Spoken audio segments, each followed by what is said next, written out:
आज की स्टोरी सुनीता के बारे में होने वाली है। वीडियो को पूरा देखना, तभी स्टोरी समझ में आएगी। एंड स्टोरी अच्छी लगी हो, वीडियो अच्छी लगी हो तो please like, share and subscribe ज़रूर कर देना। हमारे 300 के टारगेट को पूरा कर देना। स्टार्ट करते हैं। सुनीता की शादी अजय के साथ फिक्स हो रही थी। इन दोनों की अरेंज मैरिज हो रही थी एंड दोनों ने शादी से पहले एक दूसरे को काफ़ी टाइम जाना। करीबन 1 महीने तक दोनों आपस में मिले, दोनों ने बातचीत करी एंड दोनों में एक अंडरस्टैंडिंग बिल्ट हुई एंड दोनों शादी के लिए मान गए थे। 22 दिसंबर को दोनों की शादी फिक्स होती है एंड 31 दिसंबर को दोनों की शादी होती है। घर में शादी का माहौल था। सुनीता बहुत खुश थी, अजय भी बहुत खुश था, उनके घर वाले भी बहुत खुश थे कि उन दोनों की शादी हो रही है। शादी हो गई थी एंड उसके बाद जो घरों में रस्म वगैरह होती है वो रस्में हो रही थी। एंड देन तभी सुनीता अपनी अजय की बहनें यानी कि उसकी ननद के साथ एक कमरे में बैठी हुई थी, मजाक मस्ती चल रही थी। और अजय अपने दोस्तों के साथ, अपने रिश्तेदारों के साथ बैठा हुआ था अलग कमरे में, क्योंकि शादी के बाद सब काफ़ी थक गए थे। रस्में वगैरह पूरी हो गई। उसके बाद उसके बाद रात होने के बाद अजय अपने कमरे में गया और सुनीता वॉशरूम में थी, फ्रेश हो रही थी हाथ मुंह धोकर। एंड अजय ने थोड़ी देर उसका वेट करा। 10 मिनट बीत गए पर सुनीता वॉशरूम से बाहर नहीं आई। तो अजय ने उसे आवाज़ लगाई, सुनीता कब तक आओगी बाहर? कोई जवाब नहीं आया। अजय को लगा वो अभी हाथ मुंह या फिर फ्रेश हो रही होंगी, तो उसने कुछ बोला नहीं। पर वो 10 मिनट आधे घंटे में बदल गए थे और सुनीता ना अंदर से कोई जवाब दे रही थी और ना ही बाहर आ रही थी। तभी अजय ने गेट के पास जाकर गेट को नॉक किया कि सुनीता तुम बाहर क्यों नहीं आ रही हो? एंड काफ़ी देर तक नॉक करने के बाद भी अंदर से कोई जवाब नहीं आया। अजय काफ़ी ज़्यादा घबरा गया था एंड तभी उसे समझ नहीं आ रहा था कि वो क्या करे, तो उसने सीधा वो दरवाज़ा धक्का मारकर तोड़ दिया। और एकदम से वो देख के शॉक हो गया कि सुनीता ज़मीन पर बेहोश पड़ी थी। उसने तुरंत सुनीता को उठाया, बिस्तर पर लिटाया और घर वालों को बताया और डॉक्टर को भी बुलाया। डॉक्टर ने सुनीता का चेकअप करा और उस डॉक्टर ने कहा कि कोई दिक्कत नहीं है, क्या पता स्ट्रेस की वजह से सुनीता बेहोश हो गई है। सबकी सांस में सांस आई। तभी डॉक्टर ने सुनीता के ऊपर एक गीला रुमाल पानी में डुबोकर उसे निचोड़कर सुनीता के मुंह पर रखा ताकि उसे थोड़ी राहत मिले। जैसे ही डॉक्टर ने वो रुमाल सुनीता के मुंह पर रखा, वैसे ही सुनीता की चिल्लाने की आवाज़ आने लग गई। सब काफ़ी ज़्यादा डर गए थे कि ये कैसी आवाज़ आ रही है, सुनीता क्यों चिल्ला रही है। सुनीता मानो ऐसे चिल्ला रही थी कि जैसे उसका किसी ने गला दबा दिया हो। और एकदम से वो उठ गई। सबको लगा कि उसने कोई बुरा सपना देख लिया होगा। एंड धीरे धीरे सब बाहर चले गए एंड राहत में एंड सबकी सांस में सांस आई। कुछ दिन बीत गए थे। उसके बाद सुनीता और अजय अपने हनीमून के लिए मसूरी गए घूमने के लिए। वहाँ पे सुनीता और अजय एक होटल रूम में रुके थे। एंड देन अजय ने सुनीता को सुबह सुबह बोला कि तुम फटाफट फ्रेशन अप हो जाओ, उसके बाद हम बाहर चलते हैं घूमने के लिए। उसके बाद सुनीता वॉशरूम में फ्रेश हो ही रही थी कि सुनीता ने अपने शरीर पर साबुन लगाया और उसके बाद उसकी आंखों में भी साबुन लग गया और साबुन उसके हाथ से नीचे गिर गया। सुनीता ने तुरंत ज़मीन पर हाथ लगाया साबुन उठाने के लिए, अपनी आंखें बंद करे हुए। उसे कुछ दिखाई नहीं दे रहा था। और तभी सुनीता के साथ कुछ ऐसा हुआ कि वो शॉक हो गई। सुनीता को ऐसा लगा कि किसी ने उसका हाथ पकड़कर उसके हाथ में साबुन रख दिया है।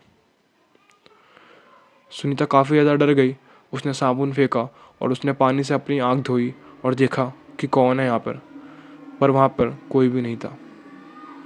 सुनीता ने सोचा कि शायद मैं फिर से स्ट्रेस ले रही हूँ, इसलिए ऐसा हो रहा है। उसके बाद सुनीता नहाने लग गई। नहाने के बाद सुनीता ने टॉवल के लिए अजय को बुलाया कि टॉवल दे दो। And then Ajay towel bed से अलमीरा से निकाल ही रहा था, उतनी देर में सुनीता की आवाज़ आती है कि मजाक मत करो अजय, जल्दी से टॉवल मेरे हाथ में दो। पर अजय तो अपनी जगह पर था और वो अलमीरा से टॉवल निकाल रहा था।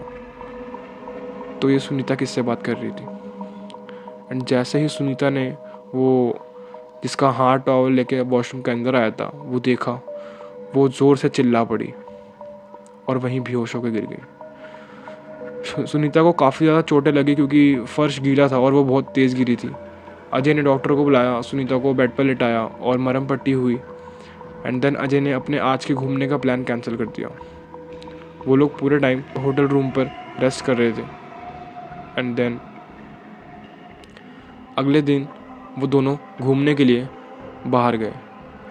बाहर एक शॉल की शॉप थी, तो सुनीता ने अजय को बोला कि ये शॉल मुझे बहुत पसंद आ रहा है। अजय ने 1 मिनट भी नहीं लगाया, वो सीधा उस दुकान पर चला गया और उसने वो शॉल वहाँ से ख़रीद लिया। जब अजय शॉल लेकर आया और उसने सुनीता को दिया और जैसे ही वो थोड़ा आगे बढ़ा, पीछे से सुनीता एक काफ़ी ही ज़्यादा डरावनी आवाज़ में कहती कि मेरे लिए नहीं लाओगे क्या ये शॉल, सुनीता को ही दोगे बस।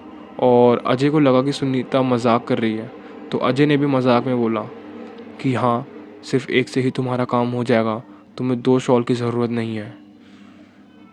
एंड देन फिर सुनीता ने ज़ोर ज़ोर से चिल्लाना चालू कर दिया। वो ऐसे चिल्ला रही थी मानो जैसे कोई भूत, कोई चुड़ैल चिल्ला रही हो। अजय ने वहाँ पर कोई भी सीन क्रिएट नहीं करा।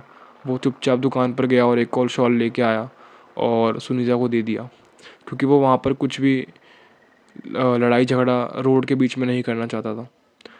उसके बाद सुनीता और अजय अपने होटल रूम में गए। एंड देन वहाँ पर सुनीता ने कुछ ऐसा बोला कि अजय के होश उड़ गए। सुनीता ने उसे कहा कि तुम पागल हो गया, फिजूल खर्च करना कोई तुमसे सीखे। जब ये एक शॉल तुम मेरे लिए ले आए थे तो यही सेम पीस दोबारा लाने की क्या ज़रूरत थी। अजय काफ़ी ज़्यादा डर गया था कि सुनीता को क्या हो गया। उसने कल ही अपने घर की फ़्लाइट बुक करी कोलकाता की। एंड देन वो फ़्लाइट में सुनीता के साथ जाकर बैठ गया। जब वो दोनों फ़्लाइट में बैठे हुए थे तो सुनीता अजय के साथ में बैठी थी और अजय खिड़की की साइड में बैठा था फ़्लाइट में।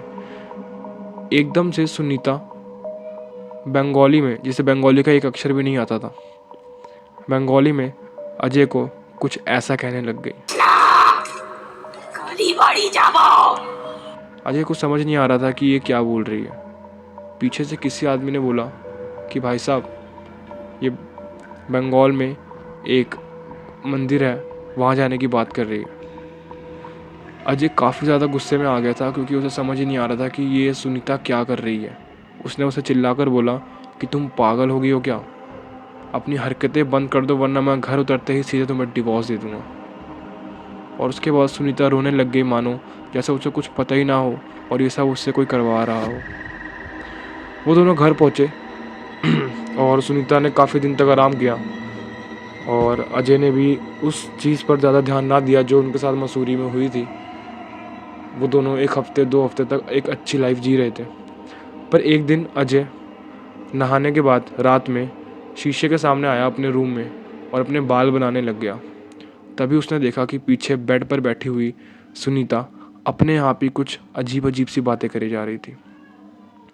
अजय को फिर से अपने इंसिडेंट्स याद आए जो वहाँ पर हुए थे और उसने दांत पीसकर गुस्से में बोला कि तुम पागल हो गई हो क्या, ये क्या करे जा रही हो कब से। तो फिर सुनीता ने उसे बोला ये तुझे काले बाड़ी में कर नहीं जाएगा, और अगर ये नहीं ले गया तो तुम मुझे ले जाएगी ना। हाँ, तुम मुझे ले जाएगी ना। हाँ। अजय काफ़ी ज़्यादा डर गया था।